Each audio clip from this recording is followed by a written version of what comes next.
Hey, what's up, everybody? Welcome back to another breakdown. So today we're going to be breaking down my song "I Know I Shouldn't," featuring Alessa Fitchy. This is definitely one of my favorite songs of mine. It has this very laney kind of, or laney, depending how you pronounce it. That Southern California kind of just like synth vibe tone to it. So if you want me to do this with any of your favorite song of mine, you can leave a comment below. If you want to text me, it's 1-833-575-0948. Let's see what we got. We're going to start right off. It's actually a really simple song. Not a lot going on. There's 23 tracks, but this one is muted, so really 22 tracks, and this one only has two little blips right here. So not a lot going on. We're going to start right off with the vocals. What we have right here is we have Fool Layers. I know I shouldn't, but I still want your approval. I'm acting different just for you. What we got is we have 2 octaves downs. You to think I'm cooler, maybe you like me more, but this one's the main one. This one's slightly to the right and a little lower. Then we have the octave up. We have this guy. I know I shouldn't, but I still want your approval. A lot of reverb when you lay it acting different just for you to think I'm cooler. And then what we have is on these vocals we have a de-esser first, this guy. Then we have what the de-esser does is it takes some of the S sibilances and it makes them a little like compresses them and makes them not as bright. A lot taken off on the low end for all these guys. A lot taken off on the low end. A little bit of pitch corrections, a decent amount of reverb going on for all these guys. I mean, if you even the octave up, a decent amount of reverb, 50% reverb, that's a lot of reverb for this. So that's my main vocals, and we have Alessa Fitchy's vocals right here. Which you dance among my mind, replay. What's amazing though is like how it's not the cleanest recording, but it's still you're still able to make it work. Like you can hear some stuff going on in the background. Dance among my mind, replay those songs. And there's a lot of sibilances and stuff, but I made it work. You know, I did a little pitch correction, a little bit of reverb on one of them. Only a little. I liked how it was a very dry kind of like close to you. And it almost you could hear her sibilances and like the things that are going on in her mouth, like the saliva and stuff, which is a very like Billie Eilish style, like close to the mic whisper style vocals, and I really like that. So we had that, and then we also had her harmonies coming on over here. But now when you put that with these, this is in the second chorus, or the third chorus actually. Just for you to think I'm cooler, maybe you like me more, but and one thing that we did here that we didn't do elsewhere, I believe, is where is it? I thought I saw something. No, I thought I saw a slowdown, but no. All right, so that's what we have with the vocals. Not a lot going on with like just a little bit of compression on hers. Oh, I'm surprised I use this one. I almost always use a vintage VCA, but let's see what else we got. All right, now we're gonna go to the main synth. Which is what we have. This is a sample from Splice.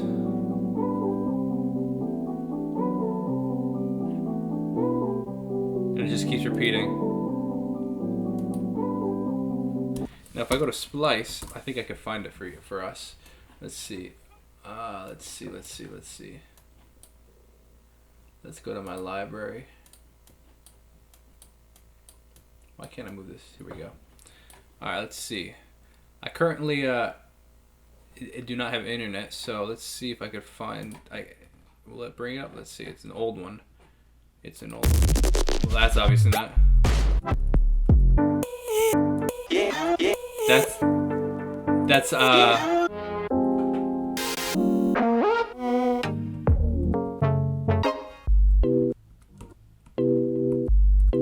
where is it? Here.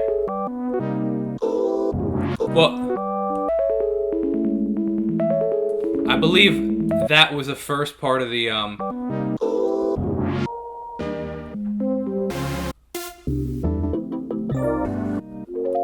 let's see.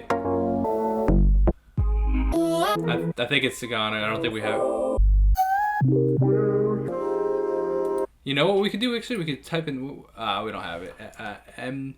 MDSN. Let's see. MDSN. Let's go to Splice. MDSN. Nah, I don't have any. Whatever. So, I mean, I don't remember. I think it was a lot slower. I think it was like way slow, and I sped it up. But you could hear some of the, what's funny is scrolling through those, you could hear a bunch of different things. Like I heard "Set Me Free" in there. I heard when the party's over. I actually even heard these verse keys. We even heard them. I slowed these down a ton and chopped them up. And I added a bunch of echo. I mean, there's already a little echo on it. So we heard that. We have a little bit of synth going on with the mini log right here, which is this guy right here. And we have this.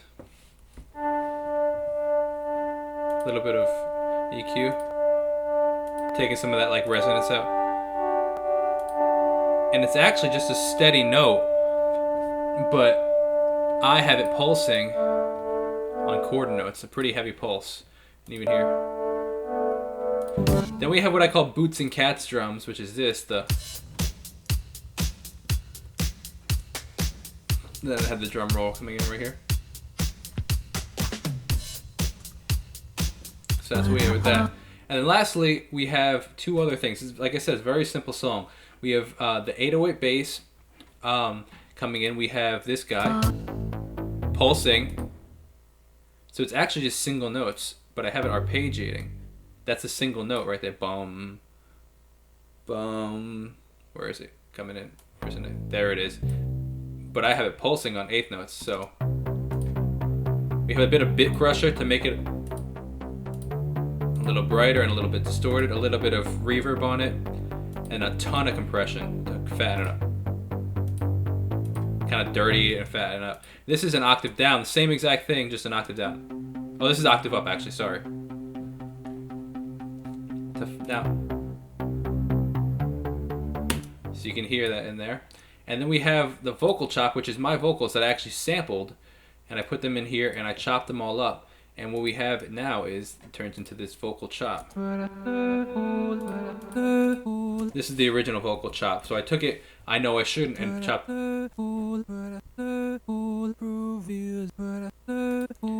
Added some pitch correction.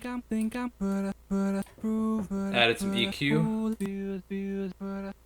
And you can see that it's automated, getting brighter. And then my favorite effect that I use all the time in a lot of things is the step effects. Panning left and right, adding reverb, adding delay. And you can see this is about to start opening this filter. Ready? Here it goes. Getting brighter. So that's what we have there. And the last thing that we have is obviously a couple little cymbals, but we have these, what's it called? Pulsing kind of synths right here. It's almost like an arpeggiator, but it's arpeggiating on one note. And then here we have an octave up. Same thing, just an octave up. Everything pulls out 1, 2, 3, 4. And we have this panning left to right. What I did is I automated, this is the one part I automated the drums. I automated the, where is it? The panning left to right. If you look at the panning right here, watch it pan. Ba-da-bum, goes from left ear to the right ear. And that's it. Very simple song. Not a lot going on. And I appreciated that this is such a simple song. When I wrote this, it was originally supposed to be I was going for a lot of these songs, like Feel Your Love and this song, I was going to try to do a 12-track album with 12 tracks in each song. But I obviously ditched that idea and just went like with this one just ended up being a lot simpler. But that's about it. Yeah, so hope you guys enjoyed that. Text me 1-833-575 09. Well, but had a brain fart. 1-833-575-0948 if you want to see more of this stuff, if you want to just say what's up. And if you want to check out the rest of my music, it'd mean a ton to me. New album called Easier Out. It'd mean a ton if you check that out. See you guys next time. Peace out.